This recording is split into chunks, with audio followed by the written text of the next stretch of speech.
Yeah, that's kind of slippery. Holy.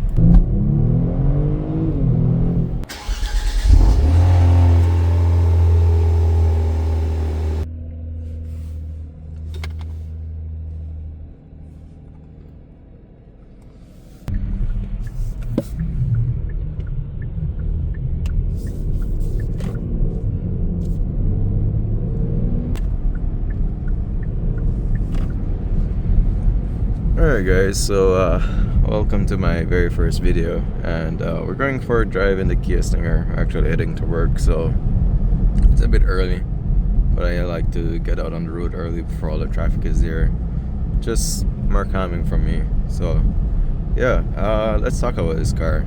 So it gets a lot of hate because it's a Kia, you know, but it was developed by two engineers at some of the bigger German companies, Audi and BMW. Albert Biermann, I believe, developed the drivetrain for this car, and he was the chief engineer at, I mean, all the stuff is out there on the internet, so you can easily look that up. But yeah, it's still a Kia at the end of the day. But what it competes with, like the cars are like $20,000 more, and some of them you still have to option some of the stuff to get what you get with this. I really like this car. I think the interior is really nice. I have some stuff on the front seat, you know, my bag, my coat, that kind of stuff. I could put it on the back, but it's just a little bit easier for me when it's at the front when I park at work. But yeah, so it has those lights that, you know, I don't know if you call them adaptive headlights or wherever, but wherever you turn, the lights will point in that direction. And it has a healthy amount of power. I mean, 368 for this trim. This is a 22 model, the GT Elite. Well, it's kind of this GT2 with the 3.3 liter twin turbo. Yeah, and it's all-wheel drive, but it's rear-wheel bias. And when you put it in sport, you can really feel that because the back just breaks loose if you know, throttle it enough. I think this car handles really well, especially for the weight. It's like 4,200 plus pounds, and a lot of that comes down to tires too, because you have to have good tires if you know, because that's the only thing really keeping you on the road. But yeah, if you have a car like this, you can't really be cheaping out on tires. Get really good ones, or the best if you can. I mean, depending on the conditions. So right now I have the all-weather tires, but they're more snow tires that were developed to be all-weathers, and they are the Pirelli Cinturato all-weather tires. And I believe there's another name for the SUV version, but it's the same thing. I can't remember it right now, but yeah, they're really good tires. They're directional tread pattern, so you can't rotate them, but well, for my car at least, because the front and back are staggered. But yeah, let's talk about this car. I mean, 0 to 60 in less than 5 seconds. Some people have gotten the stock Stinger to run 12.9 in a quarter mile, which is, I think, pretty quick. A quick tune can get you over 400 horsepower, like a JB4. It looks really good. Like when I'm driving this thing on the road, there's so many people that turn their heads and look at it because it's a good looking car. And when they ask, hey, what kind of car is that? It's a Kia. You know, they're shocked, because Kias, most Kias, like, you know, don't really look that good. I think nowadays they're looking really nice, like the Telluride and so on, especially that K5. You know, there are some really nice looking cars now. But yeah, Kia isn't what it used to be. They're getting better now. I can't really talk about the reliability of the older cars, because, you know, they were pretty bad.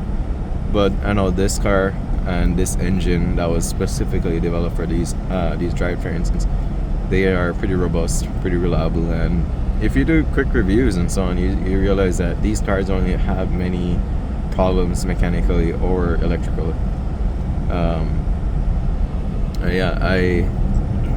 The reason I even bought this car was I wanted something that kind of checked all the boxes. So something that looks really nice, sporty or quick, has 4 doors in case I, want to start a family. I don't have any kids yet, but it could suit that. A nice grocery getter, has enough storage space in the back, in the trunk, which is a hatch. And this kind of checks all the boxes. I wanted a car that I didn't have to spend a lot of money on, and even though this is a Stinger, I don't think the prices are nearly as expensive as what it would cost to like buy BMW parts or Audi, that kind of stuff. I'm not trying to say this car competes with them, because the cars that directly compete with them are, I would say, better. But for the price, this is a way better deal. Like, I was looking at a 2019 Audi RS5 the other day, and it was 10,000 more than what I paid for this, and it was just way, like, the interior didn't look as nice. I'm not going to say it looks bad because I was coming from something like a Honda Civic before this, and that thing was basic. But this thing, or at least this trim, which is the GT Elite, it's really nice. The leather is nice. I think there's like Alcantara headlining here. It's definitely sweet, but if I got it wrong, don't fight me on that. But even the touchscreen, it's not the biggest, but it's nice enough. It's like a 10-inch touchscreen. The UI is really easy to use. Some of the things I really think are cool are the when you put the turn signal on, it shows. let's see here. Like, the camera shows, your blind spot, both sides. The 360-degree camera is nice, and even when I look at like the resolution of these cameras compared to what some competitors have, this thing is so much nicer. It's so clean, and I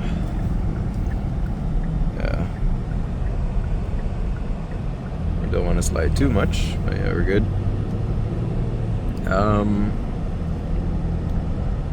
It's insulated really nicely. There is the infamous like creak in the roof or wherever it is when you drive like really slow, but I almost never hear it. Like 99% of the time I never hear it.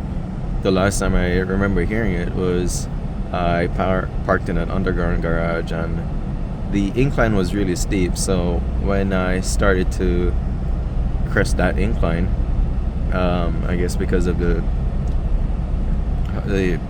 what do you call it, whatever, anyways, when I started to crest that incline, it would creak just a little bit, but it's never enough for me to really hear it like daily normal driving.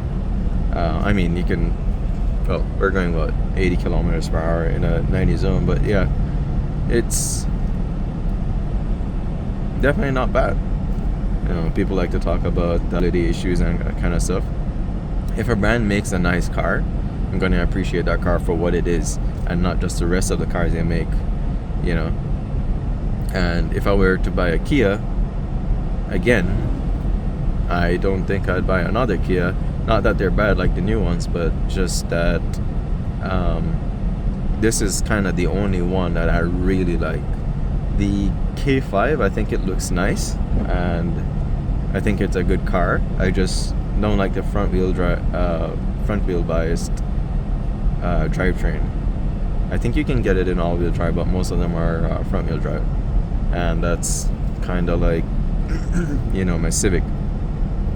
And I think one of the few front wheel drive cars that I really like are the Type R, because it's just such a good car.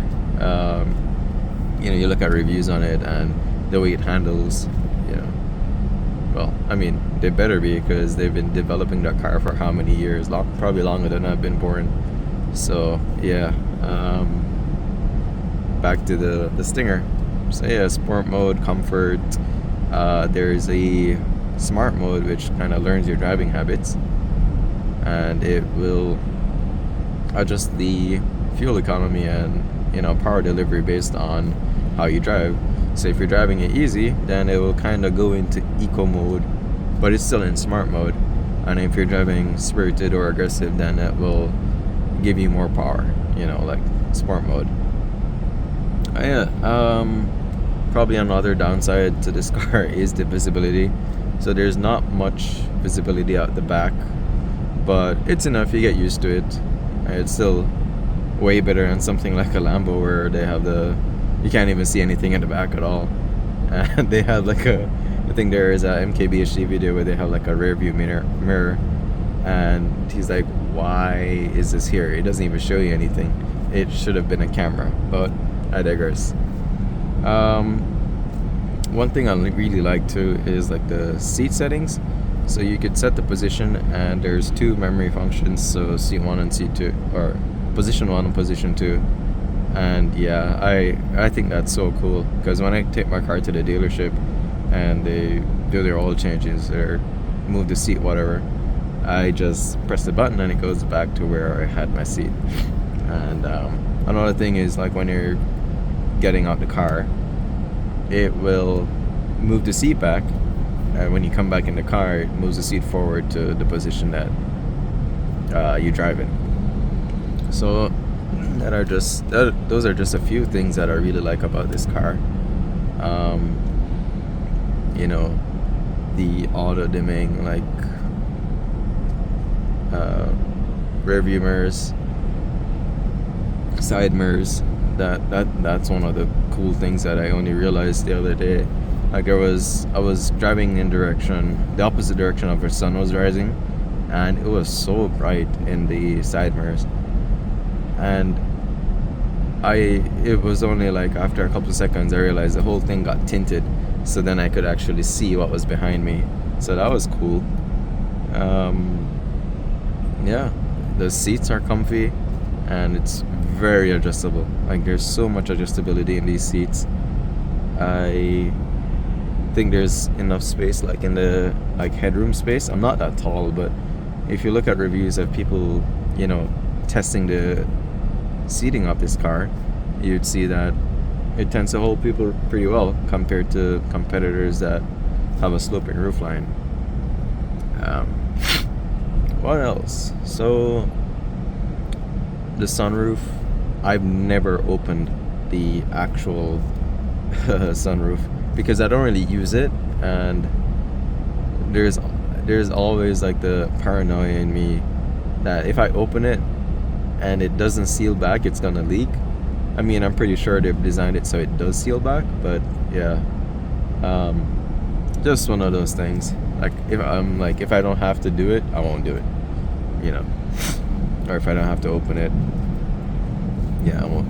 But the engine in this car now, there is a lot of fake noises coming in, or maybe it's just piped in noise. It doesn't sound that good on the outside, but I would say it sounds pretty good. I'll insert a clip or launch here.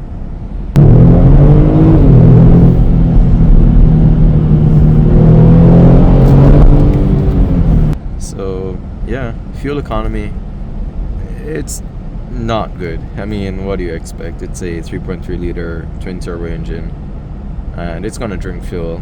I think the best I've gotten was like in the 7.8 kilometers per 100, or liters, 7.7 kilometer 7.7 liters per 100 kilometers. There we go. And that was because I was on the highway and I was kind of using a semi-truck as a windbreak. I wasn't tailing it, but I was definitely following it. I was on tailgating it then, I'd say. And then normal driving, not pressing, I'll get around, like, let's say I use eco, I can get in the 8.9, 8.7, and comfort, it's around in the 9.8, and just like sport, then you'll probably be like 12, 13, liters per 100 kilometers, because it's just, you know, the RPMs are like the lowest RPMs when you're just barely driving sits in like the 2000s. So yeah, no issues so far with this car. I've had it since, let's say, June last year. So how many months is that? Like 7, 8, like 8 months, something like that. And yeah, it's been, I mean, I would expect it to be reliable. It's a 22 car.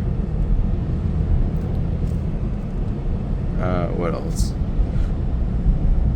Yeah, I like the analog gauge cluster. Some people don't like it because they're like, oh, it's a modern car, it should have a digital display, but I kind of like it. No, I really like it because it just keeps this, like, I think it will do well. It will stand time. You know, it looks nice. Because sometimes those digital stuff, they look even more outdated in a couple of years, whereas analog stuff still look nice. They got some Mercedes like vents going on here. I love having physical climate controls. Some of the manufacturers that put climate controls inside like screen menus and stuff, I think that is really stupid, because sometimes you want to change it on the fly and you can just reach, feel for it, but you can't be looking down if it's a screen. You know, you don't want to take your eyes off the road. But yeah, I think whoever like put this together, even the shifter is like such a nice shape. It's Audi like, you know, they took some inspiration there, having all the parking camera stuff, auto off, well, auto start stop button to turn it off, heated seats, everything right here is just so easy to touch. It's so easy to activate. Yeah, I mean, it's really a nice car. The transmission, like, it's not the fastest, but it's definitely not slow. Like, let's see, I'll put it in sport and we'll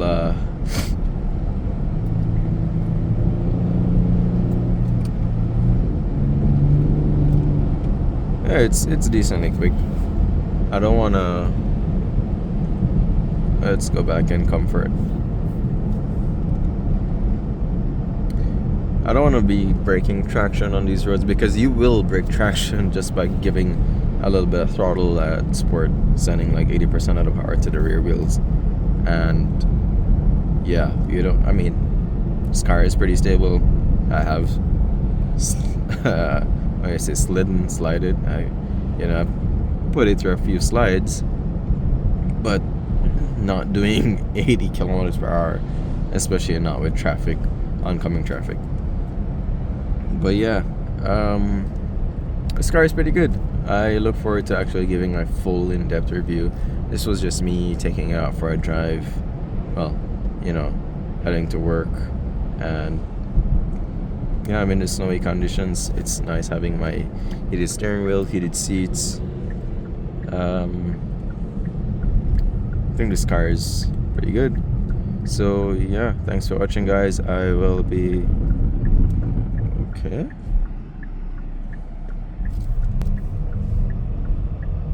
Yeah, that's kind of slippery. Holy. So yeah, I will be trying to do more uploads in future. So if you like this kind of content, please consider subscribing. This is kind of my hobby right now, and I hope to be putting out more and better content for you guys. So that's it. Thanks, guys. Peace.